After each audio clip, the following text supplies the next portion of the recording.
India designs the world's chips, but it doesn't own them. Nearly 1 out of every 5 chip designers in the world is an Indian. But you know what the strange part is? There is no Indian NVIDIA, no Indian TSMC, no Indian Samsung. So how did a country that supplies the talent end up missing the biggest wealth creation opportunity in technology? But is that finally about to change? Because India is now investing thousands of crores to build its own semiconductor ecosystem from the ground up. Which means the real question for investors is, which Indian companies stand to benefit the most? And that's exactly what this video is about. We'll break down India's semiconductor value chain, the key companies building it, the opportunity ahead, and the 5 stocks that could win if India's semiconductor dream finally becomes reality. So let's get started. But let me give you a number first. By 2030, India alone could consume nearly 9.5 lakh crore worth of semiconductors. You know, that's bigger than the entire GDP of many countries just in chips, just in India.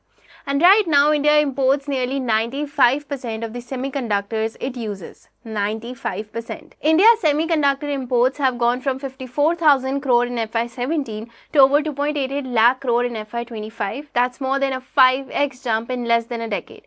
Because think about it, every smartphone sold, every EV on the road, every new data center built, every UPI transaction processed, all of it runs on chips. And right now, almost all of those chips come from outside India. That creates 3 serious problems. 1. A rising import bill that drains our foreign exchange. 2. A national security risk. Remember the global chip shortage? Countries that didn't have domestic chip supply chains were completely stuck. And 3. India is missing out on high-value manufacturing jobs and deep technology capabilities. But here's where it gets interesting for investors. The government has woken up to this in a big way. So the Indian Semiconductor Mission, the government has committed nearly 95,000 crore in incentives covering up to 50% of project costs to build a domestic semiconductor industry from the ground up. As of April 2026, 10 projects have already been approved, spanning fabrication, assembly, packaging and testing. There's also 229 crore PLI scheme for electronic components, things like resistors, capacitors, transformers, to reduce the import dependence at the component level too. And then there's the proof that this is working. In February 26, Micron technology is expected to begin commercial production at its Gujarat plant. 23,000 crore investment, assembly, testing and packaging of memory chips for smartphones, data centers, AI servers and 5G networks. So India is no longer just talking about semiconductors, the machines are turning on. So now let's decode the full value chain. Think of a semiconductor chip like a skyscraper. You need the raw materials first, then the architects and engineers to design it, then the builders to construct it, and finally the interior designer to make it ready for people to actually use it. India has players across all these layers, and today we are going to walk through each one of these. Layer number 1 is the chemistry enabler. Every chip starts long before silicon. It starts with chemistry. Think of it like this. When a chip is being made, how do you actually imprint those microscopic circuit patterns onto a silicon wafer? You coat the wafer with a special light-sensitive material, then you shine a very precise light through it to burn the circuit pattern in. Now, the accuracy of this process depends entirely on the quality of the chemicals used. This is where Aether Industries comes in. It makes specialty polymers, resins and coupling agents, the chemical building blocks that sit at the very foundation of semiconductor manufacturing and high-speed electronics. Let me explain what that actually means. When you build a high-speed printed circuit board, basically the board inside your phone or your Wi-Fi router that carries electrical signals, you need the material to allow those signals to travel as fast as possible with as little interference as possible.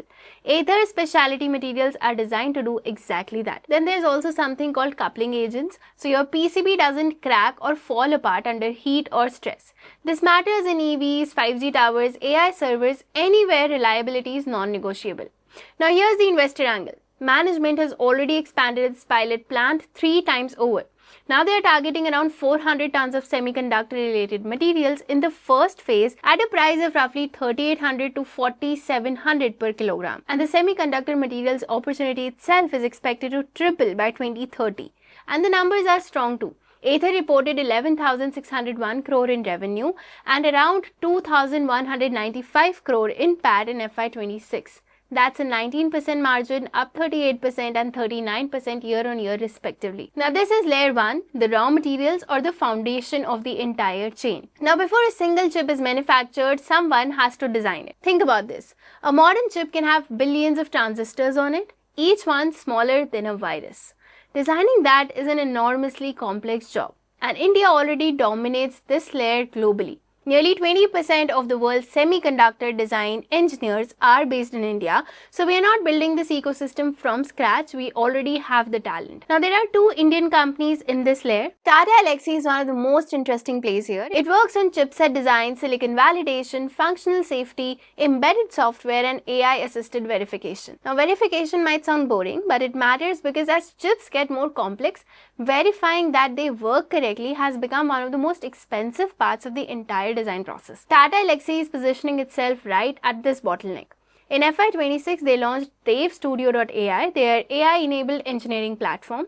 The quarterly revenue came in at 994 crore in Q4 FY26. Now, the second stock in this layer is HCL Tech, which operates at a much bigger scale. Through its engineering and R&D division, HCL Tech works on VLSI design, embedded engineering, firmware, physical chip design, and semiconductor product development for global tech companies. In FY26, HCL Tech crossed 1.3 lakh crore in revenue. Its advanced AI business hit an annualized run rate of $620 million. They also won multiple semiconductor deals. But here's the most interesting part. HCL Tech, along with Foxconn, is exploring a semiconductor manufacturing plant in India under the India Semiconductor Mission. What this tells you is that it is not just a services company sitting outside the chain, it's trying to become vertically integrated. Now let's move on to layer number 3. Now imagine the chip is designed and manufactured, but it's still just a raw silicon wafer at this point. It can't get into your phone yet. So it needs to be cut into individual chips. Each chip needs to be packaged, protected from damage, connected to outside world through tiny electrical connections, and then rigorously tested to make sure it perfectly works. This is the third layer called ATMP, Assembly, Testing, Marking and Packaging, or sometimes OSAT, or Outsourced Semiconductor Assembly and Test. Now, once the chips are packaged and tested, they flow into the electronics manufacturing services ecosystem. Here, companies take those packaged chips, solder them onto circuit boards, integrate everything together and build the finished product, the laptop, the phone, the TV. And India has two very interesting listed companies right here. Syrma SGS is a design-led electronics manufacturing company. They make PCB assemblies, RFID solutions, memory modules, and electromechanical assemblies for multiple industries. But what makes them really interesting is this. They are building India's first large-scale multi-layer PCB manufacturing platform through a joint venture with a South Korean company. And it matters because India currently imports more than 80,000 crore worth of PCBs annually. And domestic production meets just 10% of the demand. Syrma is trying to change that. Their FY26 numbers look strong too. 48,570 crore in revenue, 3,500 crore in PAT. Exports grew 41%. Their original design manufacturing revenue jumped 26% to 8,250 crore. And management's long-term vision is to complete the full stack, from bare PCB to PCB assembly to box build to complete system, moving from just being an assembler to full stack manufacturer. Second stock here is Dixon Technologies, and it operates at a much higher volume. Dixon takes chips, displays, batteries, camera modules and circuit boards and converts them into finished products. FY26 revenue was over 49,500 crore, PAT was around 1,400 crore. Dixon is one of the biggest beneficiaries of India's PLI schemes, and it represents the final stage of the value chain where semiconductor value is transformed into the products that millions of Indians actually buy and use. Here's the way to think about it.